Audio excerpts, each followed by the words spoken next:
Assalamualaikum warahmatullahi wabarakatuh, sahabat Hobi Tani 14. Hari ini kita kembali mereview dengan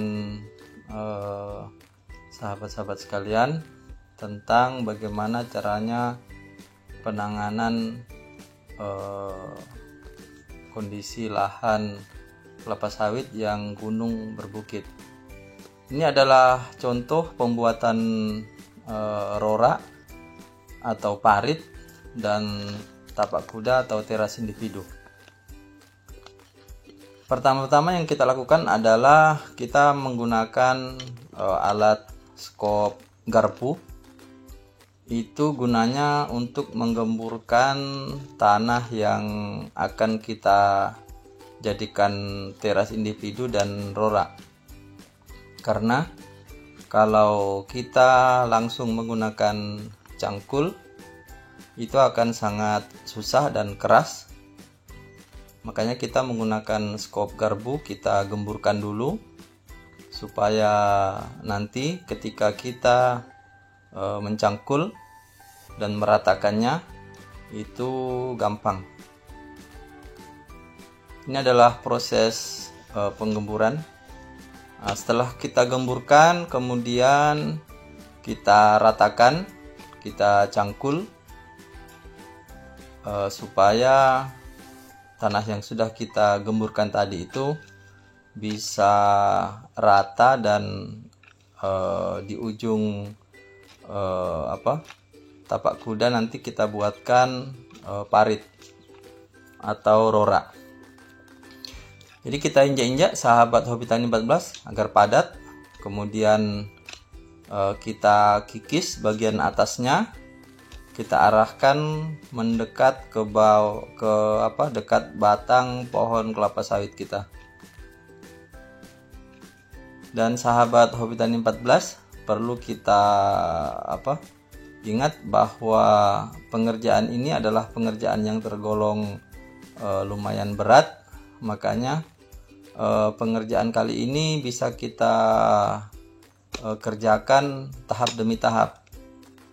Jadi kalau tahap pertama ini misalnya kita hanya bisa selebar 1 meter atau 1,5 meter, itu enggak apa-apa. Nanti tahap berikutnya kita lebarkan lagi karena kita supaya hemat tenaga dan budget.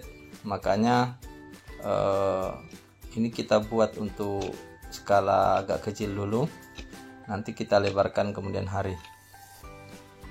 Dan ini terus kita ratakan, karena kemarin kami pernah melakukan penggemburan tidak menggunakan skop garpu.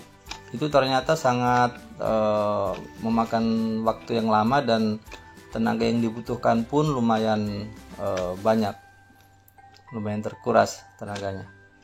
Jadi kalau kita menggunakan skop garpu itu penggemburannya tidak terlalu keras, sehingga kita tinggal menarik tanah yang di bagian depan, kita tarik ke belakang mendekati pohon atau batang kelapa sawit kita. Perlu diketahui sahabat Hobi Tani 14, sebenarnya pohon kelapa sawit ini dulu waktu umur 2 tahun atau menginjak ke 3 tahun itu sudah kita lakukan pembuatan teras individu atau tapak kuda, tetapi kurang lebar. Makanya tapak kuda atau teras individu yang sudah terbentuk dulu dipenuhi oleh batang kelapa sawit yang saat ini sudah berumur 10 tahun lebih. Makanya ketika teras individu atau tapak kuda yang kita buat itu hanya selebar 1 meter, itu ketika batang kelapa sawit ini membesar atau berkembang, dia akan tertutupi, sehingga kita ini sudah selesai sahabat Hobi Tani 14 untuk pembuatan terasnya, teras individu atau tapak kuda. Kita lanjutkan untuk membuat parit. Jadi bagian ujung yang berbatasan antara tepi teras individu tersebut kita buatkan parit atau kita dalamkan. Gunanya apa sahabat Hobi Tani 14? Supaya di situ terbentuk rora atau parit yang berfungsi untuk menahan limpasan air yang dari atas, kemudian supaya dia bisa tertampung di situ dan menyerap ke dalam tanah. Oke, kemudian kita cangkul yang sudah kita gemburkan tadi. Ini bagian ujungnya, bagian tepi sebelah dalam itu kita buat parit. Jadi ini pembuatan teras individu sekaligus pembuatan rora ya sahabat Hobi Tani. Ini untuk menangani kondisi lahan kita yang gunung berbukit. Karena kalau tidak kita lakukan treatment seperti ini, kita akan kewalahan untuk pada saat musim kemarau atau curah hujan kurang, itu airnya sangat kurang, sehingga ketersediaan air tidak mampu dicukupi. Karena tanaman kelapa sawit ini adalah tanaman yang tergolong sangat banyak membutuhkan air. Ketika air sudah bermasalah, otomatis kita beri nutrisi atau pupuk yang banyak pun itu tidak akan maksimal penyerapannya. Oke, kita gali yang sudah kita gemurkan tadi. Jadi alat yang kita gunakan cukup sederhana, cangkul, kemudian sekop garpu dan parang lah mungkin untuk membersihkan yang lainnya. Jadi kita injak-injak ini supaya kondisinya padat di sekitar situ dan ketika hujan turun tidak longsor dia.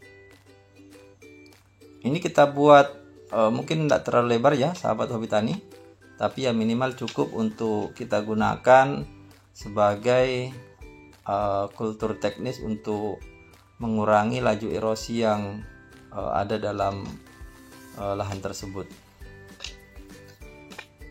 Ya, kita garuk terus, kemudian kita padatkan bagian pokok kelapa sawit yang mendekati pokok kelapa sawit.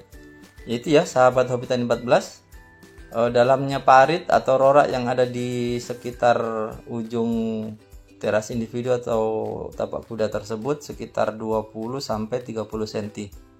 Itu sampai hampir lutut lah. Sebenarnya semakin dalam semakin bagus, tetapi untuk sementara kita buat seperti itu dulu, supaya kita bisa mengejar waktu yang lain yang kita peruntukkan untuk sawit-sawit yang lain, supaya agak merata ini penanganan kultur teknisnya. Oke.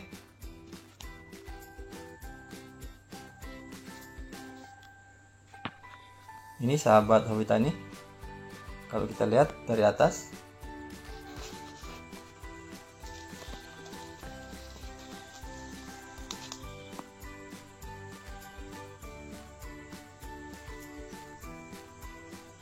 ini dari atas seperti ini sahabat Hobi Tani 14. Ini adalah hasil dari pembuatan teras individu kita atau tapak kuda sekaligus pembuatan rora. Jadi rora di sini sangat diperlukan sahabat Hobi Tani 14, karena dengan adanya rora ini air hujan yang jatuh ke permukaan tanah dia dapat tersimpan dan menyerap ke dalam tanah, sehingga air tanah yang ada di dalam struktur lapisan tanah dia tetap selalu tersedia.